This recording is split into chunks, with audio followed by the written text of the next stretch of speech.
Bonjour à toutes et à tous, merci pour votre fidélité à Storia Voce et bienvenue pour cette nouvelle édition des Grands Entretiens. Comme vous le savez, nous commémorons cette année le centenaire de la Révolution de 1917. Pour cet anniversaire, que nous avons déjà évoqué sur Storia Voce à travers notamment la figure de Raspoutine, j'ai souhaité faire une nouvelle émission sur un aspect méconnu de la Révolution bolchevique, à savoir la guerre des Russes blancs. Notre perception des événements de notre histoire est parfois biaisée par le simple fait que nous connaissons précisément la fin de l'histoire. Nous savons par exemple que Lénine puis Staline triomphent, nous savons que l'armée rouge va constituer la grande force rivale des États-Unis pendant la guerre froide. Pourtant, aux origines, il n'en a pas été ainsi. L'histoire, sans tomber dans l'Uchronie, aurait pu être différente. En effet, face à la révolution bolchevique, une armée s'est levée, une armée de volontaires, l'armée des Russes blancs. Qui étaient les chefs de cette armée? Comment recrutait-elle ces soldats? Quelles étaient ses idées, ses victoires, ses défaites aux quatre coins de l'immense Russie? Et pourquoi finalement a-t-elle échoué? Comment les Blancs ont-ils pu perdre une guerre dont ils s'étaient vus, tant de fois les vainqueurs? C'est ce que nous allons voir aujourd'hui avec Jean-Jacques Marie. Jean-Jacques Marie, bonjour. Bonjour. Merci d'avoir répondu à notre invitation. Je vous présente à nos auditeurs. Vous êtes historien, grand spécialiste de la Russie. Votre œuvre est absolument immense sur le sujet. Vous êtes spécialiste donc de la révolution russe et de ces grandes figures, Staline, Lénine, Beria. Vous avez publié dernièrement un Beria et chez Talandier, en mars dernier, vous avez publié La guerre des Russes blancs, 1917-1920, sur, comme je le disais tout à l'heure, un aspect méconnu de cette révolution et de cette opposition. Ma première question, Jean-Jacques Marie, sera assez simple. Est-ce qu'il existe dans l'histoire contemporaine une sorte de mouvement équivalent? Est-ce qu'on peut comparer les Russes blancs et son mouvement d'opposition à la révolution bolchevique, par exemple, à l'opposition vendéenne à la Révolution française? On peut répondre à la fois oui et non. Parce que l'opposition vendéenne avait comme l'une de ses caractéristiques d'être un mouvement d'une partie de la paysannerie française, c'est la paysannerie vendéenne bien entendu, qui était marquée à la fois par une espèce de conviction monarchique assez profonde et par un attachement au clergé local, qui faisait que l'une des raisons de son soulèvement était son refus d'accepter la mobilisation de ces jeunes hommes dans l'armée de la République, et son insurrection est à la fois une insurrection qui a un caractère paysan caractéristique. Et chez les Blancs, c'est assez différent, c'est-à-dire que la masse de la paysannerie, même lorsque les paysans se dressent contre les bolcheviks et contre l'armée rouge parce qu'ils ne veulent pas qu'on réquisitionne leur blé, ces paysans sont en général très hostiles aux Blancs pour deux raisons. La première, c'est que la Révolution leur a donné la terre, ou a confirmé le fait qu'ils voulaient mettre la main sur la terre, qu'ils avaient commencé à saisir dès juillet 1917. Et l'un des actes du gouvernement bolchevique, c'est un décret sur la terre qui socialise toute la terre. Et le deuxième, c'est que la paysannerie n'a plus du tout le moindre, ou quasiment plus du tout, de moindre sentiment monarchique. Et cela remonte à janvier 1905. C'est-à-dire le dimanche rouge ou dimanche sanglant. Alors nous allons revenir sur ces deux idées que vous venez de développer, qui constituent un fil rouge de votre ouvrage. Mais avant tout, ce qui m'a surpris dans votre ouvrage, c'est le fait que, bien évidemment, notre perception tient à simplifier les choses. Les Russes blancs, on s'imagine un mouvement homogène. Et ce n'est pas du tout le cas. C'est un mouvement hétérogène, tout en mouvement, et ceci à travers la Russie, mais complètement dispersé. Oui, alors c'est un mouvement qui a un aspect homogène, c'est-à-dire que ces troupes sont, quel que soit l'endroit où elles se trouvent et quel que soit leur chef, sont composées d'abord du corps des officiers. et secondairement de simples soldats, de paysans qui ont déserté de l'armée rouge, soit par exemple lorsque Wrangel, qui est l'un des principaux généraux blancs, fait je ne sais plus combien de milliers de prisonniers dans le sud, il prend les 370 officiers, il les fusille, et après il dit aux soldats, si vous voulez racheter votre péché, vous engagez chez nous. Bon, les soldats paysans rentrent dans cette armée de Wrangel, mais ils déserteront à la première occasion. Donc il y a un aspect, disons, d'homogénéité sociale, qui est donc le fait que cette armée est composée d'abord et surtout d'officiers. Mais en même temps, elle est dispersée pour deux raisons. La première, c'est que jamais il n'y aura de centre unique, ni militaire, ni politique des Blancs. Il y a à l'est, en Sibérie, l'armée du contre-amiral ou de l'amiral Kolchak.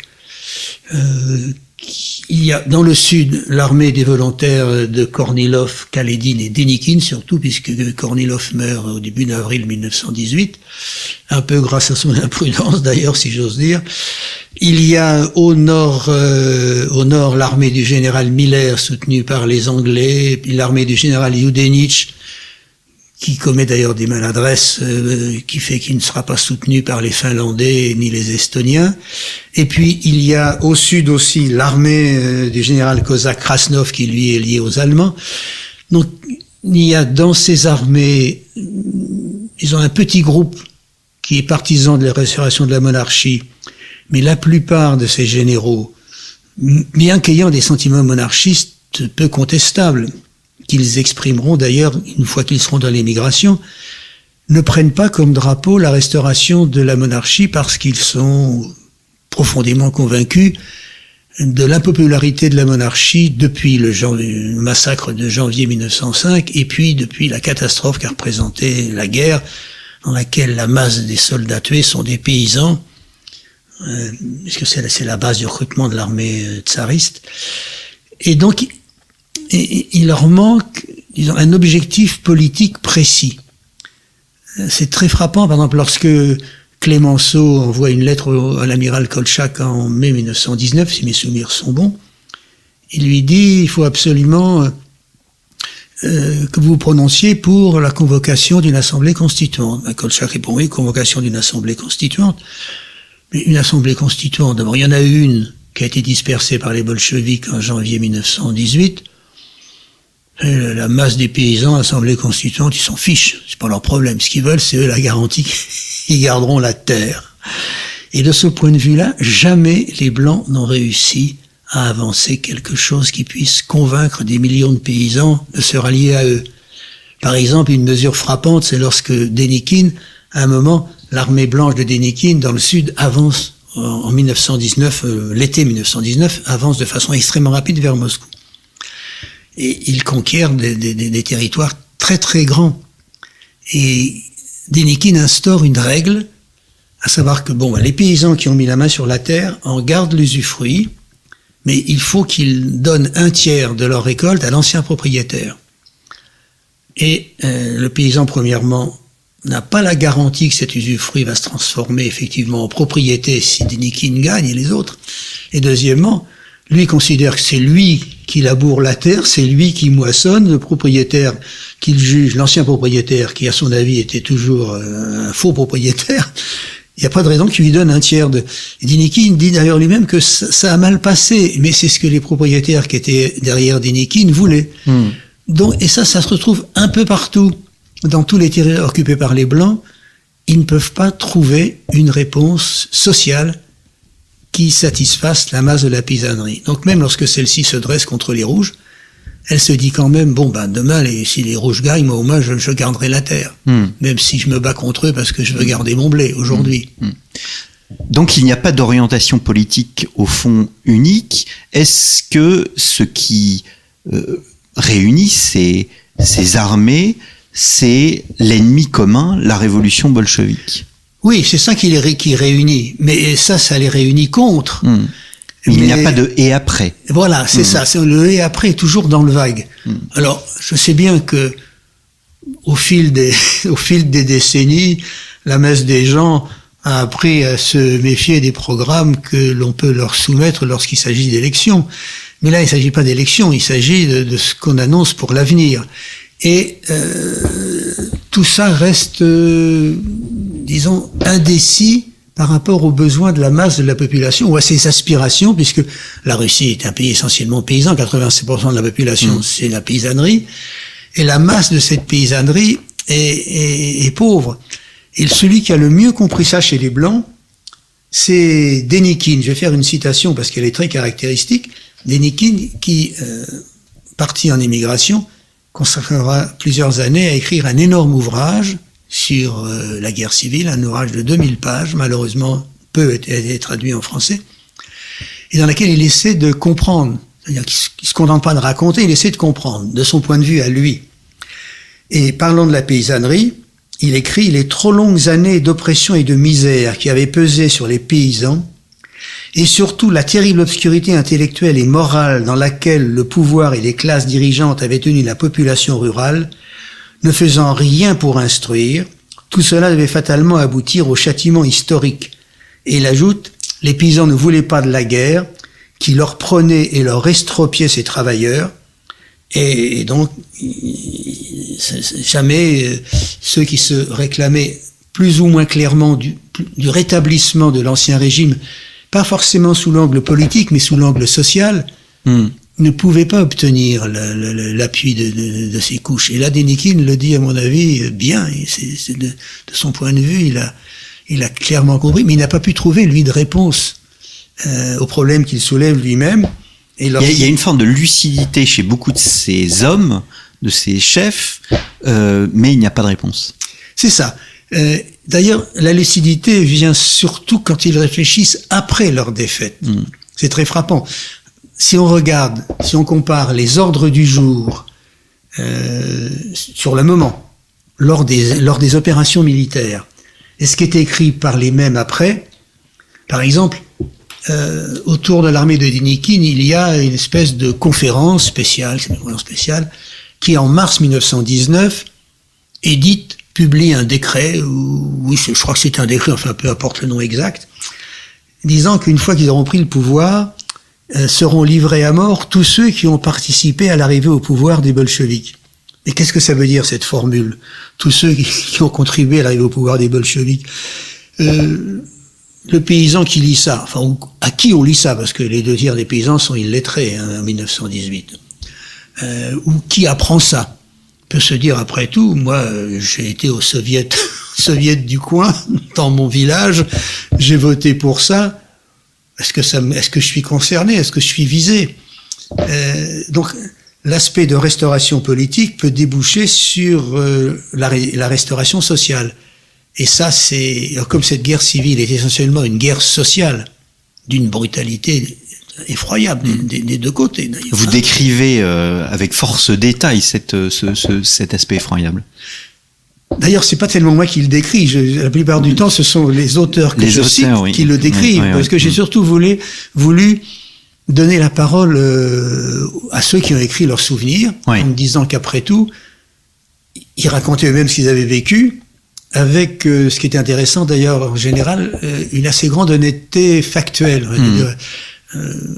Quand on regarde les souvenirs de Roman Gould, de Sergueï Efron, de Wrangel, de Dénikine, on peut pas dire qu'ils essaient de cacher grand-chose. Bon. La seule chose sur laquelle ils sont pas toujours très très loquaces, c'est sur le détail de l'aide qu'ils ont reçue de l'étranger, de l'aide en matériel, parce que l'aide militaire sur le plan de l'intervention des armées a été en fait extrêmement réduite pour un tas de raisons. D'abord parce que il y avait le désordre social dans une grande partie des pays d'Europe, même en Angleterre, ce qu'on a bien oublié depuis d'ailleurs. Et des deux côtés, moi j'ai trouvé une citation d'un bolchevique, Safarov, qui va au Turkestan en 1921, et qui fait une description des dégâts de l'armée rouge au Turkestan, séquestration, pillage, etc., tout à fait hallucinante. Parce que les soldats de l'armée rouge se sont heurtés à une paysannerie locale musulmane en général relativement aisée, et ils se sont déchaînés. Donc ils ont dressé d'ailleurs les 3/4 de la population contre eux, ce faisant. Mais Turkestan, ça n'est pas la Russie. C'est toute l'Asie centrale, c'est une autre situation sociale. Alors, je reçois Jean-Jacques Marie, auteur du livre La guerre des Russes blancs 1917-1920, paru aux éditions Talandier. Pourquoi le qualificatif de blanc, Jean-Jacques Marie? Alors ça, c'est une vieille discussion. Certains des blancs donnent à l'adjectif blanc une valeur, la pureté, la justice, etc. Il semble que le blanc, ça vienne en particulier de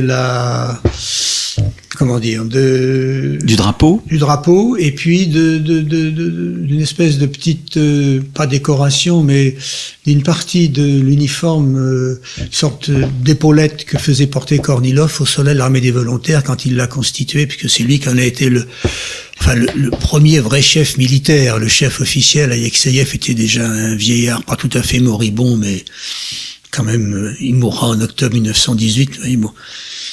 Et puis ensuite, c'est devenu leur nom à la fois dans la propagande rouge, par exemple. Bon, il y a les rouges, et puis il y a les ils blancs. y opposent les blancs, parce que c'est le nom qu'ils ont donné. Et je pense d'ailleurs qu'il y a dans l'acceptation par les blancs eux-mêmes de cet adjectif, quand même l'idée que le blanc c'est la pureté, le rouge c'est sanglant. Je crois qu'il y a un aspect de ce type-là. Bon, je suis incapable de dire dans quelle mesure ça les a convaincus, parce que en général ils s'étendent pas beaucoup sur le choix comme si ça allait de soi, quoi. Alors il y a ce contexte de guerre. D'abord la guerre avec l'Allemagne, avec l'Autriche-Hongrie. Il y a les Alliés, mais il y a un contexte également de guerre civile. L'un ne va pas sans l'autre. Ces fameux volontaires, l'armée des volontaires, si on la qualifie d'armée des volontaires, c'est parce qu'au début, ces officiers étaient volontairement souhaités, on l'a dit avec les nuances, une forme de restauration, mais il y a bien cette idée de volontariat, même chez les soldats, ou chez les soldats, c'était beaucoup plus, beaucoup plus flexible. Oui, alors au début, et d'ailleurs l'armée des volontaires gardera ce nom à la fin 19. Au début, Alexeïev, Kornilov et Dénikine, qui lancent cette armée, font un appel à des volontaires. Pour quelle raison? Parce que l'ancienne armée, disons de l'époque tsariste, a volé en éclats. Et cette armée, le corps des officiers de cette armée est très démoralisé pour deux raisons. La première, c'est que la guerre s'est terminée de façon catastrophique pour cette armée. La guerre contre l'Allemagne, l'Autriche-Hongrie. Le corps des officiers lui-même a subi des pertes énormes, très simple.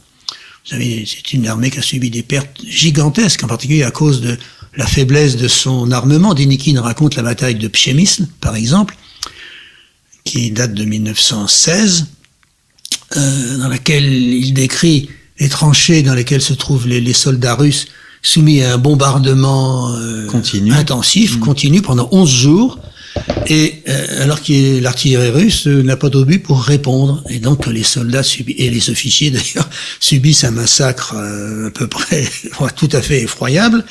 Dénikine raconte en plus, il en veut beaucoup au général qui commande le front sud-ouest, le général Broussilov, parce que ce général, du fond de l'endroit où il est logé, lui, à 20 ou 25 kilomètres du front, ose écrire ou raconter dans un ordre du jour aux soldats, pour les consoler, que la plupart des obus allemands manquent leur cible, ce qui évidemment provoque chez les soldats et chez les officiers concernés une rage profonde. Et donc voilà une armée qui ne cesse de reculer, où le nombre de déserteurs est très grand, à tel point d'ailleurs qu'il y a un débat très important lors du congrès des soviets qui va donner le pouvoir aux bolcheviks.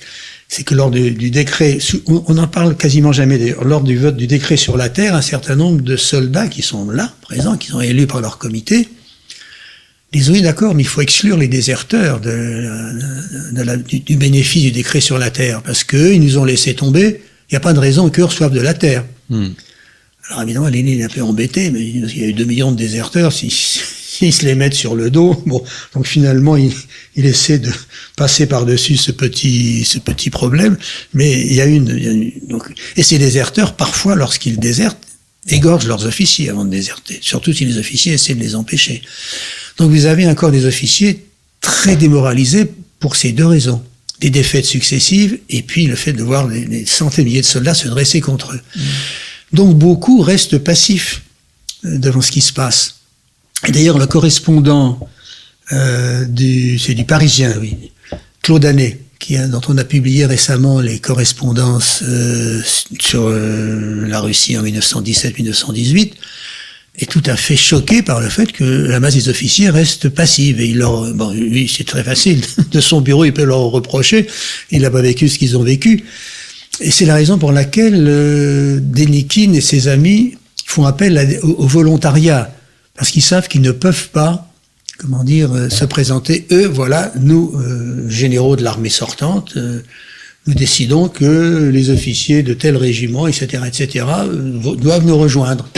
Et en gros, si vous voulez, ce qui marquera, d'ailleurs, c'est l'une des raisons des défaites des Blancs, c'est qu'en gros, sur 100 officiers de l'armée tsariste, vous en avez un tiers qui ne s'engage d'aucun côté, vous avez un tiers qui s'engage du côté des Rouges.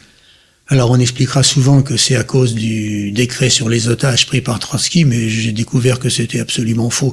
Il n'y a jamais eu de recensement des otages, et ça s'est réservé à quelques cas très limités, à tel point d'ailleurs que lorsque les Blancs faisaient prisonniers des troupes rouges et qu'il y avait des officiers de l'ancienne armée tsariste dedans, ils les fusillaient considérant que c'était des traîtres, même si les gars en disaient, mais il y avait le décret sur les otages. Non. Et vous expliquez bien dans votre livre qu'il y a ce décret, mais il n'y a pas les moyens pour mettre en œuvre le décret. Absolument, il n'y a aucun moyen. Et c'est ce qu'on ne voit pas en fait, d'où mon introduction, on n'imagine pas finalement les difficultés que rencontrait même Trotsky et son armée qui au début n'était pas importante. Au début, c'est une armée de rien du tout. Oui. C'est une armée de gardes rouges. Au début, c'est une armée de volontaires aussi d'ailleurs.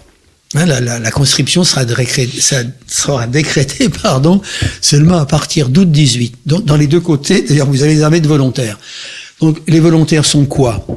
Sont des jeunes ouvriers, membres des jeunesses communistes, qui se sont formés pendant l'été 1917, qui n'ont jamais participé, qui n'ont jamais été membres, été soldats, qui n'ont aucune formation militaire, et heureusement qu'ils n'ont livré que des combats tout à fait minimes jusqu'en mai 1918, lorsqu'ils se heurtent aux légionnaires tchécoslovaques, c'est-à-dire les anciens prisonniers tchécoslovaque de l'armée austro-hongroise, qui se faisait faire prisonnier d'ailleurs avec beaucoup de facilité, parce qu'ils n'avaient aucune envie de se battre pour l'empereur d'Autriche-Hongrie, puisqu'ils attendaient l'indépendance de leur pays, qui sera d'ailleurs proclamée avant la chute, avant l'effondrement du royaume d'Autriche-Hongrie.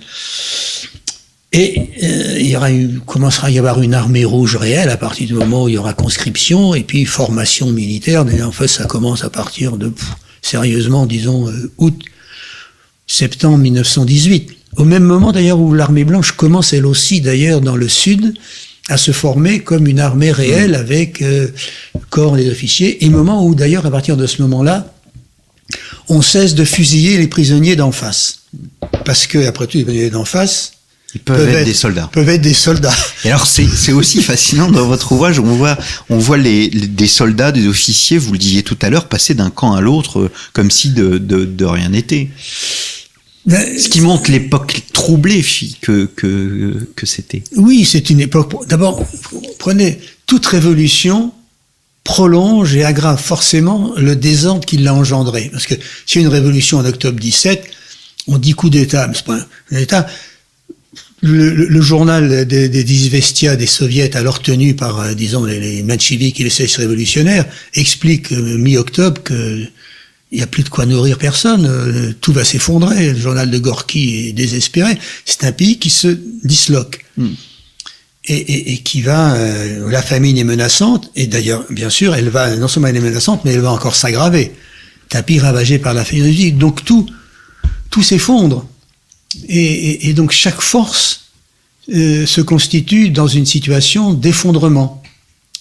Et de ce point de vue-là, les bolcheviks ont une supériorité sur les Blancs, c'est qu'eux ont des dirigeants politiques qui ont des idées claires en tête et qui sont d'une fermeté, enfin surtout Lénine d'abord et puis Trotsky, et qui ont une capacité d'avancer des propositions, de prendre des décisions et de les faire mettre en œuvre parce qu'il y a un centre unique, entre autres.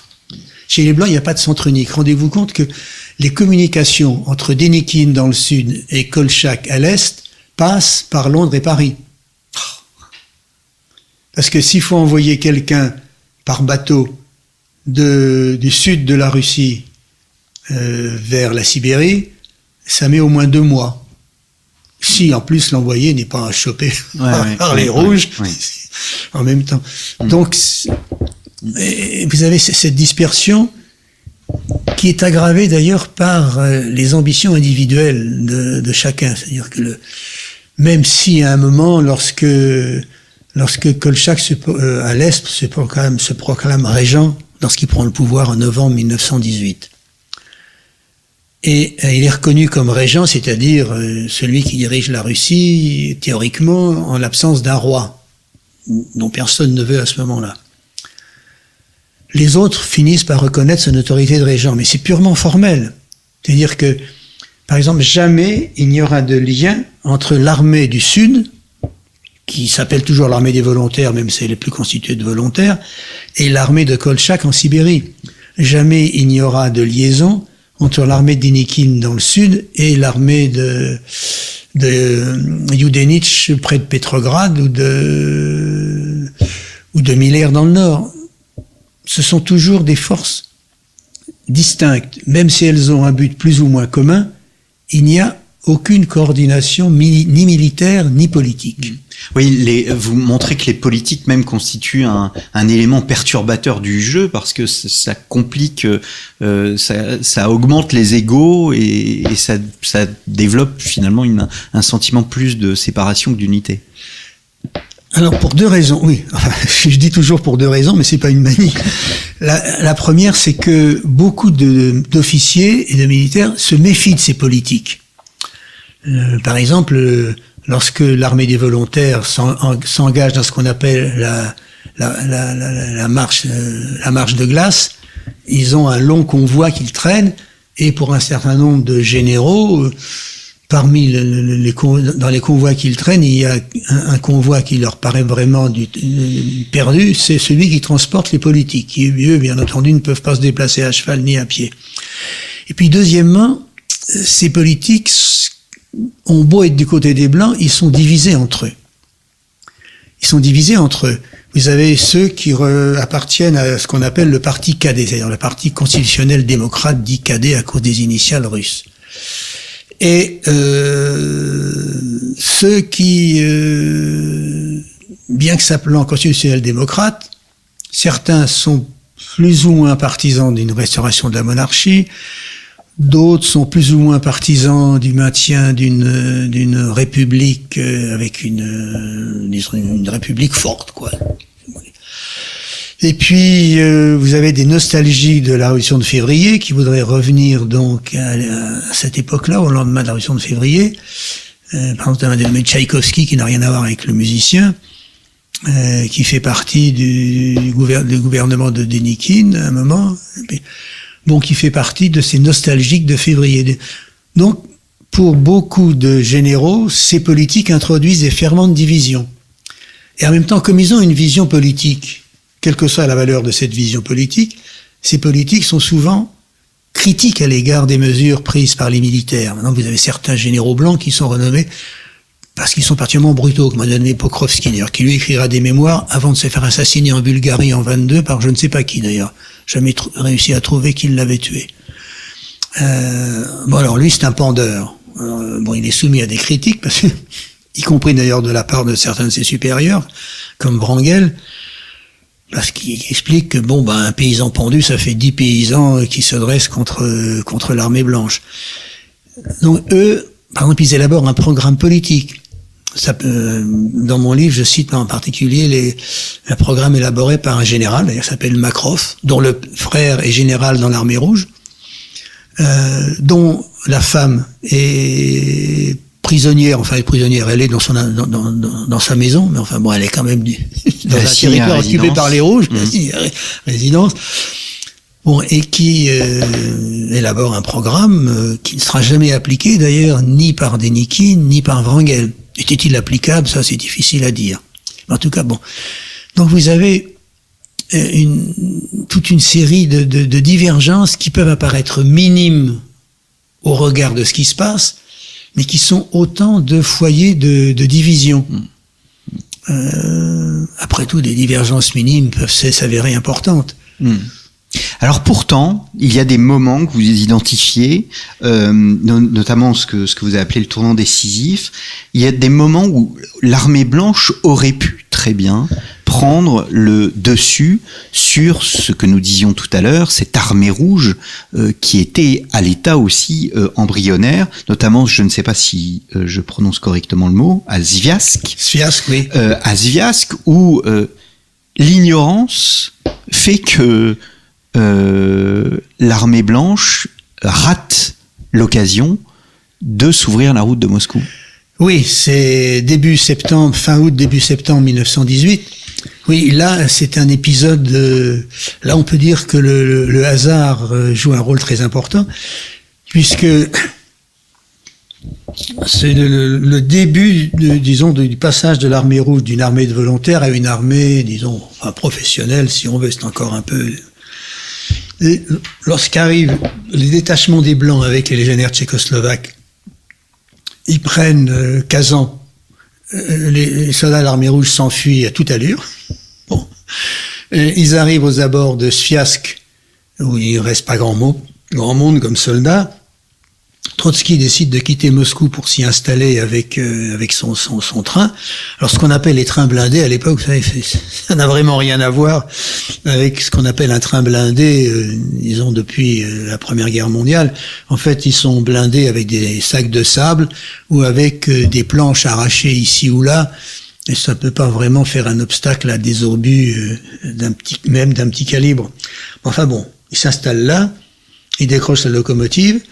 Il est là avec quelques-uns de ceux qui seront importants dans l'armée rouge de demain, et le général blanc Capel, qui pourtant est un des meilleurs généraux de l'armée blanche, s'arrête à quelques kilomètres de la station de Sviask parce que il ne sait pas ce qu'il y a en face.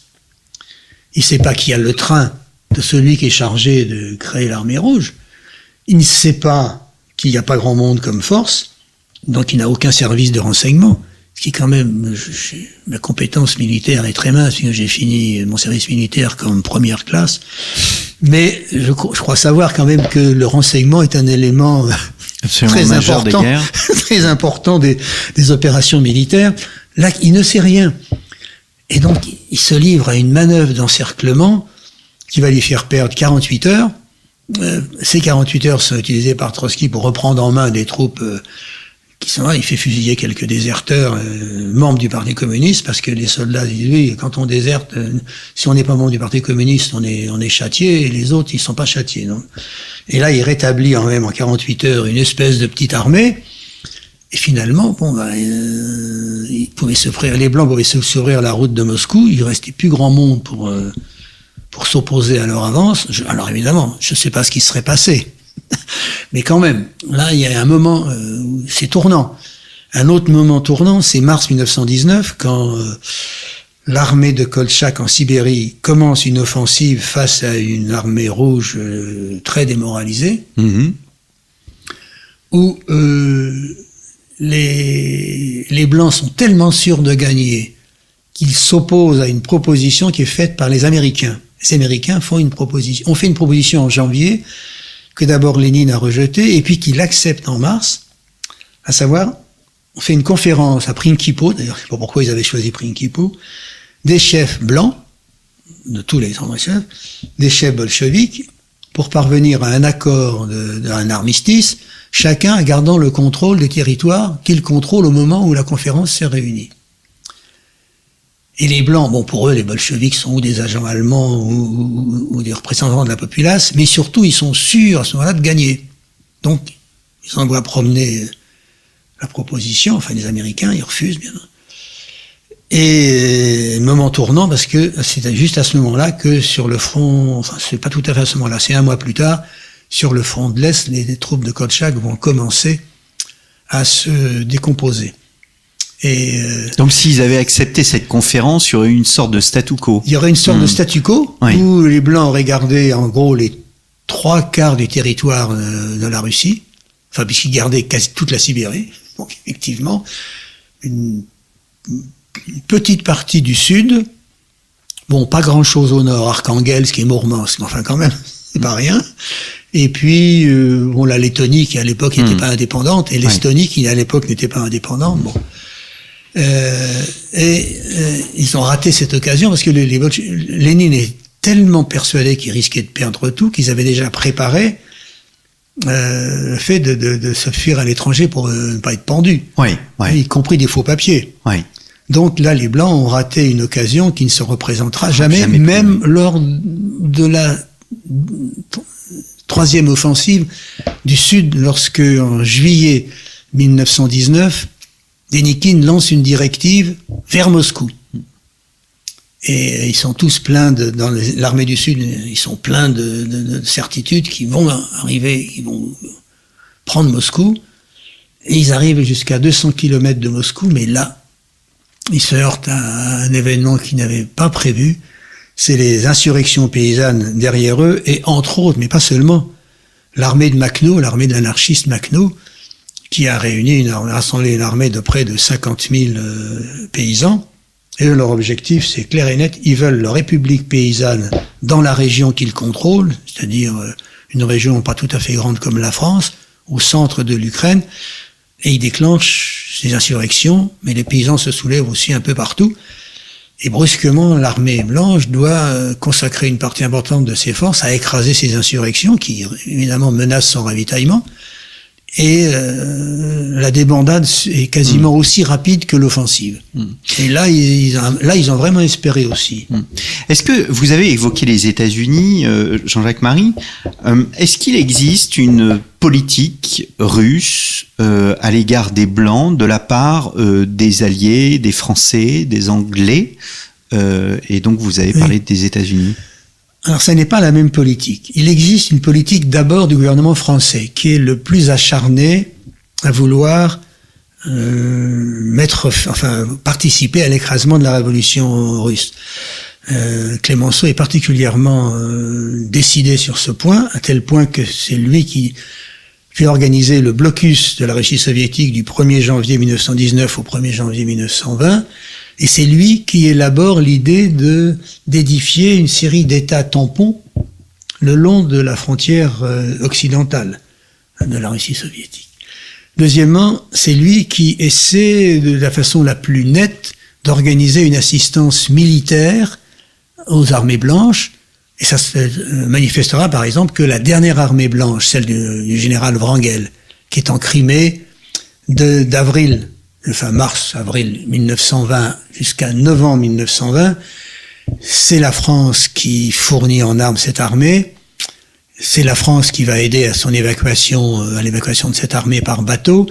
Les bateaux d'ailleurs qui évacueront l'armée Wrangel, y compris ceux qui appartiennent à la Russie, seront ensuite à Bizerte, seront stationnés à Bizerte, qui à l'époque, la Tunisie est colonie française.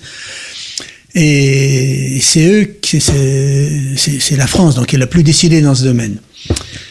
L'Angleterre aussi, mais de façon beaucoup plus modérée pour deux raisons. Le Premier ministre anglais, Lloyd George, se convainc assez vite qu'on ne peut pas vaincre le bolchevisme par les armes, comme il dira à un moment de l'été 1919. Donc les Anglais sont beaucoup plus modérés, ils envoient des troupes dans le nord de la Russie, c'est-à-dire à Arkhangelsk et Mourmansk. Alors ces troupes ont comme caractéristique de s'avancer avec une extrême lenteur dans quelle que soit l'opération à laquelle ils participent. Et s'il n'y avait pas eu dans le nord des détachements blancs de pêcheurs, qui eux sont monarchistes de cœur, 3000 pêcheurs, déchaînés d'ailleurs, de Pitchega, cette République blanche n'aurait pas tenu très longtemps. En tout cas, les Anglais servent de force d'appoint, ils fournissent un peu d'armement, quelques navires, surtout pour rembarquer ses troupes. Les Américains ont une politique beaucoup plus modérée, oui, beaucoup plus retenue. C'est-à-dire que, bon, ils vendent des armes à Kolchak. Comme Kolchak a mis la main sur le trésor impérial que les bolcheviks avaient caché à Kazan, mais comme ils prennent Kazan, ils mettent la main sur le trésor. Les Américains vendent des armes. Ce sont d'excellents vendeurs, en général, d'armes.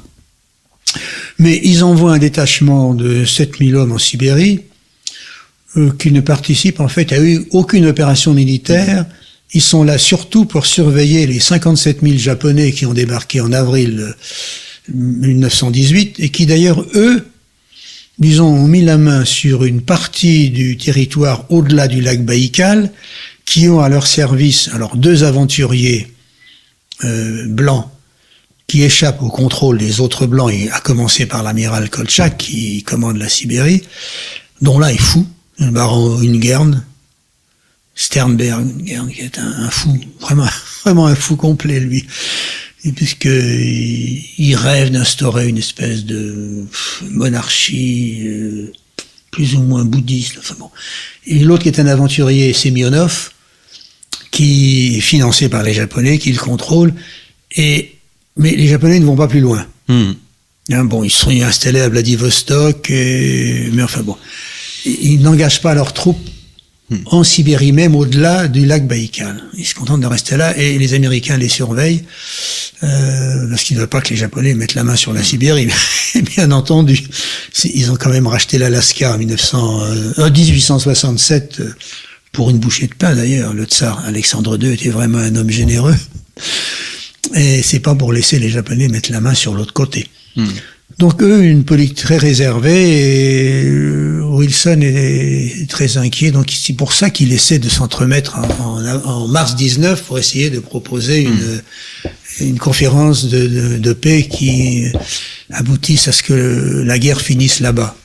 Alors Jean-Jacques Marie, nous arrivons peu à peu au terme de cette émission. Il y a votre dernier chapitre qui est, nous le disions avant cette émission, celui qui intéresse peut-être le plus le grand public. C'est pourquoi ont-ils perdu? Pourquoi ces hommes qui, de façon très régulière, sont persuadés que la victoire est au bout de leur fusil, de la baïonnette, ont perdu? Et une des raisons invoquées, c'est notamment la responsabilité des Alliés. Est-ce que vous considérez que les Alliés ont une responsabilité dans cette défaite?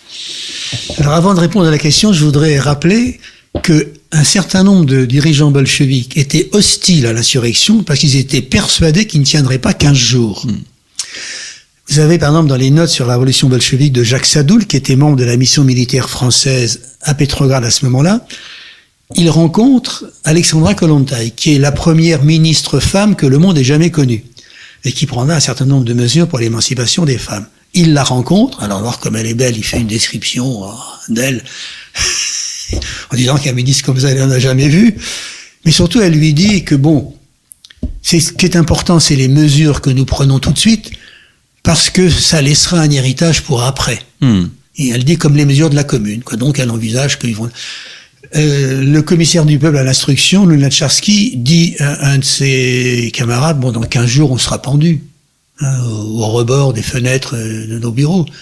Et Zinoviev et Kamenev étaient contre la prise du pouvoir parce qu'ils étaient persuadés que les bolcheviks ne pourraient pas tenir 15 jours. Et un certain nombre pensent ça. Donc, les missions militaires françaises, anglaises, américaines, les ambassadeurs français sont persuadés que les bolcheviks vont tenir 3 semaines, un mois, qu'ils vont être balayés parce qu'ils sont minoritaires, tout ça.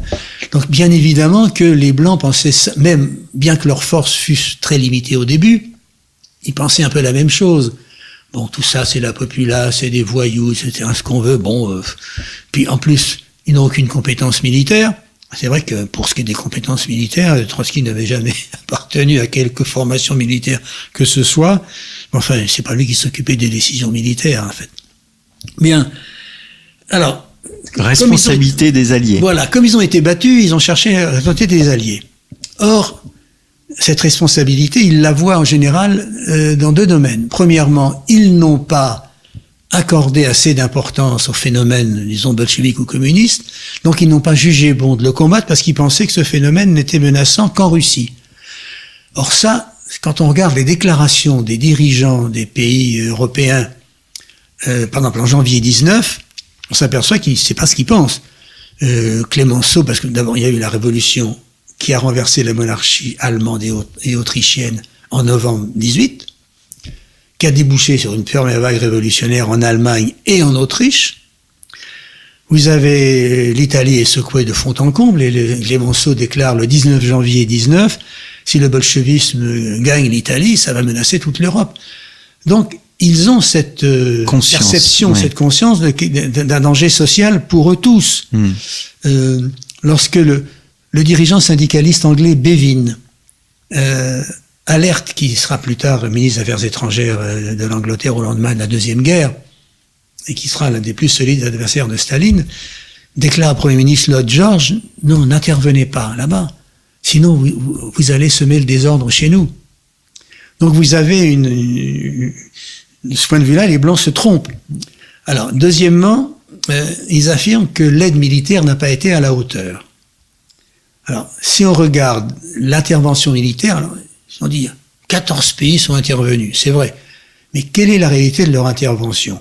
D'abord, elle est très minime en nombre de soldats, parce que dans beaucoup de ces pays, vous avez règne une tension sociale énorme. Même en Espagne, qui pourtant n'a pas été touchée par la guerre elle-même. Et puis ils sortent d'une guerre. Enfin, l'Espagne non, mais la France sort d'une guerre, l'Angleterre sort d'une guerre. Sort d'une guerre, l'Italie sort d'une guerre, la Bulgarie, n'en parlons pas, bon, sort d'une guerre. La Grèce ne sort pas d'une guerre, mais tout ce qu'elle peut faire, c'est envoyer 2000 soldats, bon, qui sont d'ailleurs eux très déchaînés. Qu'est-ce que la France envoie comme soldats? Elle envoie beaucoup de troupes coloniales. Vous avez un jour, dans le sud, des troupes coloniales, les Algériens et des Sénégalais, dont le sort est d'ailleurs particulièrement triste, vous avez un détachement qui sort de l'armée rouge, qui devient un détachement, pas blanc d'ailleurs, mais détachement comment dire, de troupes, même pas vertes, on les appelle les Verts à l'époque, mais enfin bon, sans rapport avec les Verts aujourd'hui, dirigé par un aventurier qui s'appelle Grigoriev. Bon, ils prennent Odessa. Là, il rassemble les prisonniers et il met d'un côté les Algériens et je sais plus qui d'autre, une deuxième, et puis les Russes. Et pour les Algériens et je sais plus quels sont les autres étrangers, il dit à ses cavaliers, allez, vous les chargez au sabre. Et il découpe tout ce monde-là à coups de sabre. Les Russes, il leur fait vous venez chez moi et vous serez tranquille. Bon, évidemment, ils vont chez lui puis ils déserteront au premier coup. Donc, sur le plan des forces militaires engagées, ils ont engagé, à mon avis, ce qu'ils pouvaient engager. Si vous avez lu le Capitaine Conan, vous avez vu le film Capitaine Conan, c'est très intéressant parce que Tavernier nous montre, c'est ce que montre Vercel dans son roman d'ailleurs, comment les soldats français envoyés là-bas pour combattre les Rouges, et pourtant ce sont des soldats qui sont volontaires pour y aller, se découragent très très vite. Ce sont des armées. D'abord, ils n'en veulent plus de la guerre, la plupart des soldats de ces pays-là. Et je vous l'ai dit, les soldats anglais ne veulent pas vraiment se battre. Ne parlons pas des soldats américains qui considèrent qu'ils n'ont rien à faire en Sibérie. Alors deuxièmement, sur le plan de la fourniture de matériel, là, les Blancs ont été bien ravitaillés. Bien ravitaillés. Le seul problème, si j'ose dire, peut-être pas le seul, mais c'est que la corruption, et ça j'ai cité beaucoup de textes des Blancs qui évoquent la corruption dans leurs propres troupes. Sur le front de Sibérie, par exemple, vous avez le général anglais Knox qui s'occupe du point de vue de l'Angleterre, du soutien aux Blancs, et qui se bagarre avec le général français Jeannin, qui lui est chargé par Clémenceau, la même chose, constate avec stupeur qu'un certain nombre de prisonniers de l'armée rouge sont habillés avec des équipements anglais. C'est-à-dire que vous avez le même problème que celui qui se passera dans les armées chinoises de Chiang Kai-shek en 46, 47, 48 en Chine.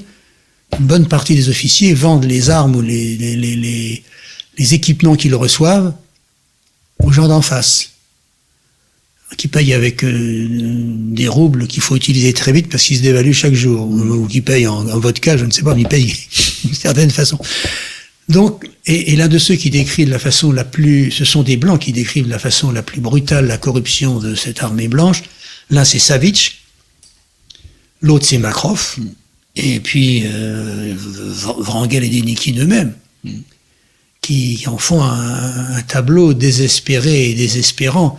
Le cas le plus caractéristique, c'est le fameux raid de Mamontov, où vous avez un général blanc qui s'enfonce dans les territoires occupés par les Rouges, que l'armée rouge essaie d'éviter à toute force parce que c'est une troupe redoutable, mais au bout d'un certain temps, ils s'occupent que de piller, et ils reviennent vers le sud, en évitant à leur tour maintenant les Rouges, en traînant derrière eux 6 ou 7 kilomètres de choses qu'ils ont pillées. C'est-à-dire que vous avez une des raisons de la défaite de l'armée blanche, et c'est ça qu'en général les chefs blancs refusent de voir, ont du mal à accepter, c'est que cette armée, ceux qui constituaient cette armée, en fait, avaient, je pense, dans le fond de leur tripes, l'idée qu'ils n'arriveraient pas à gagner.